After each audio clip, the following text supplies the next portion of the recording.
انو میں آپ سے مخاطب ہوں، اللہ کو بوڑھے کی توبہ بھی پسند ہے، اللہ کو ہر ایک شخص کی توبہ پسند ہے، لیکن یہ بات ذہن میں رکھو کہ میرے اللہ کو جوان کی توبہ بہت زیادہ پسند ہے۔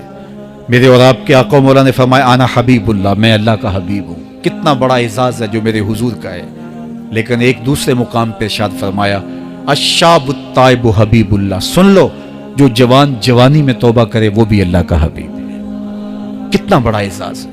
میں یہ دیکھتا ہوں کہ ہماری مجالس میں، بالخصوص آج کی اس مجلس کے اندر، مجھے جو لوگ دکھائی دے رہے ہیں وہ نوجوان ہیں۔ تو جوانی جنون کا شعبہ قرار دیا گیا ہے، شعبۃ من الجنون کہا گیا ہے، لیکن وہ جوان جس نے اپنی جوانی اللہ کی یاد میں گزاری، اللہ کے ذکر میں گزاری۔ جوانوں، عبادت کی لذت بھی جوانی میں ہے۔ اگرچہ جوانی مستانی ہوتی ہے، ذرا اس مستانی جوانی کو تہجد کے مصلی پہ لا کے دیکھو، کیا مستی چڑھتی ہے سجدوں کے اندر، کیا لطف ہے قیام کے اندر، کیا سکون ہے رکوع کے اندر۔ اس جوانی کو مالک کی چوکھٹ پہ لاؤ، پھر دیکھنا کہ یہ جوانی کتنی لذت آفری ہوتی ہے، اور پھر اس جوانی کے بدلے میں اللہ تعالیٰ تمہیں کیا کیا عطا فرماتا ہے۔ وَرَجُلٌ قَلْبُهُ مُعَلَّقٌ بِالْمَسَاجِدِ، وہ آدمی جس کا دل مسجد کے ساتھ وابستہ ہوتا ہے، اللہ کے گھر کی تعمیر، اللہ کے گھر کی تزئین، اللہ کے گھر کی صفائی ستھرائی، اللہ کے گھر کی آباد کاری، اللہ کے گھر کی حاضری، یہ اس کی زندگی کا مشغلہ ہے۔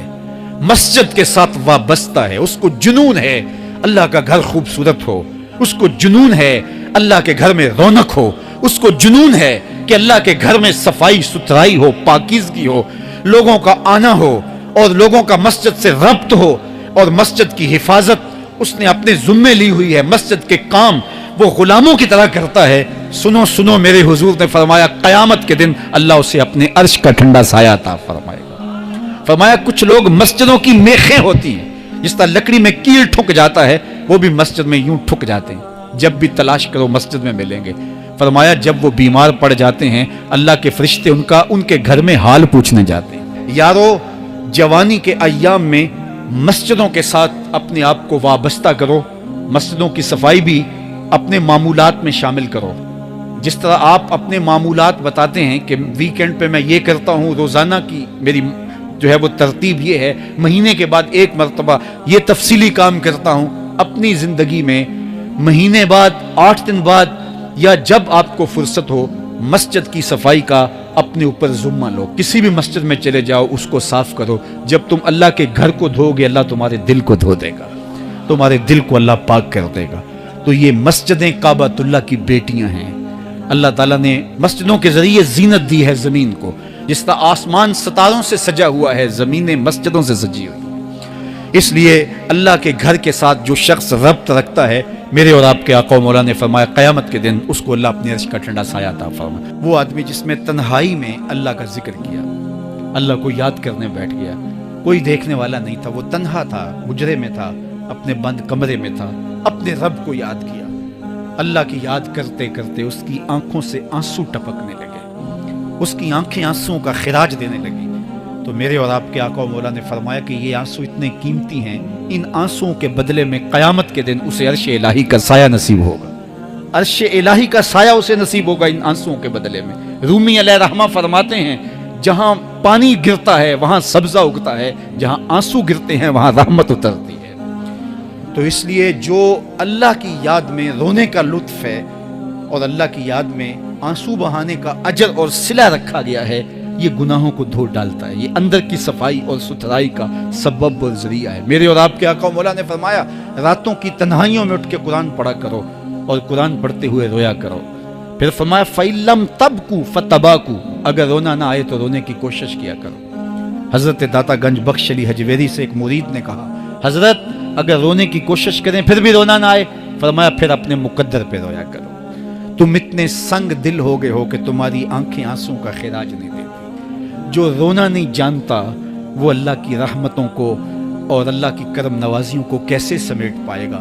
بچہ روتا ہے تو ماں دودھ دیتی ہے، جب بندہ اللہ کی حضور الہاؤ زاری کرتا ہے، عجز کرتا ہے، انکساری کرتا ہے تو اللہ کی رحمتوں کو جوش آتا ہے اور اللہ تعالیٰ کی رحمتیں اس پہ برستی ہیں اور اس کے نہ صرف گناہ معاف ہوتے ہیں بلکہ اللہ تعالیٰ اس کے گناہوں کو بدل کے نیکیوں میں تبدیل کر دیتا ہے۔ اللہ کی بارگاہ سے یہ توقع رکھتے ہیں کہ مالک کتنے ہجوم میں کوئی ایک تو ہوگا جو تیرا لاڈلا ہوگا، کوئی ایک تو ہوگا جو تیرا بہت قریبی ہوگا، کوئی ایک تو ہوگا جس پہ تیری رحمتیں برسیں گی، تو مالک اس کے صدقے سے ہماری خطائیں بھی معاف کر دے، ہمارے گناہ بھی معاف کر دے۔ کوئی ایک رونے والی آنکھ مل گئی تو باقیوں کا بھی کام بن جائے گا۔ اٹھ فریدا ستیا تے میلا ویکھن جا، وت کوئی بخشیا مل جاوے تے توں ہی بخشیا جا۔ میرے مالک ہم سب کی خطائیں معاف کر دے، ہم سب سے درگزر فرما اور ہم سب کے باطن کو ستھرائیاں دے دے، ہمارے اندر کو پاکیزگیاں دے دے۔ بہت وقت میں نے اور آپ نے صاحب گزار لیا، تیزی کے ساتھ زندگی بیت رہی ہے۔ میں اگر اپنے آپ کو دیکھوں تو میری زندگی کتنی بہاریں کاٹ چکی ہے۔ اگر آپ اپنے آپ کو دیکھیں، کوئی 60 سال کو 20 سال کو 25 سال کو زندگی تیزی کے ساتھ گزر رہی ہے۔ بندہ جب سوچتا ہے کہ میں 40 سال کا ہو گیا ہوں تو آگے میری زندگی کے اگر 30 سال بھی ہیں تو 30 سال تو کافی ہیں، لیکن وہ پیچھے اگر پلٹ کے دیکھے تو 40 سال یوں گزر گئے جس طرح چٹکی بجائی جاتی ہے۔ جب چٹکی بجانے کے وقت میں 40 سال گزر گئے محسوس ہوتے ہیں تو جو باقی 30 سال اگر ہوئے بھی وہ تو گمان ہے میرا، وہ تو گمان ہے آپ کا، ہمیں تو ایک سانس کا بھی نہیں پتا۔ پوچھا گیا زندگی اور موت کے بارے میں کیا خیال ہے؟ کہا فجر پڑی ہے، پتہ نہیں ظہر پڑھ سکیں گے یا کہ نہیں۔ کہا اتنی لمبی امیدیں لگائے بیٹھے ہو، کہا ظہر پڑی ہے، پتہ نہیں عصر پڑھنے کا موقع نصیب ہوتا ہے کہ نہیں۔ کہا یہ بھی طول عمل ہے۔ ایک بولا عصر پڑی ہے، پتہ نہیں مغرب پڑھ سکیں گے یا کہ نہیں۔ کسی نے کہا ایک رکعت پڑی ہے، پتہ نہیں دوسری رکعت بھی پڑھنا نصیب ہوتی ہے یا نہیں۔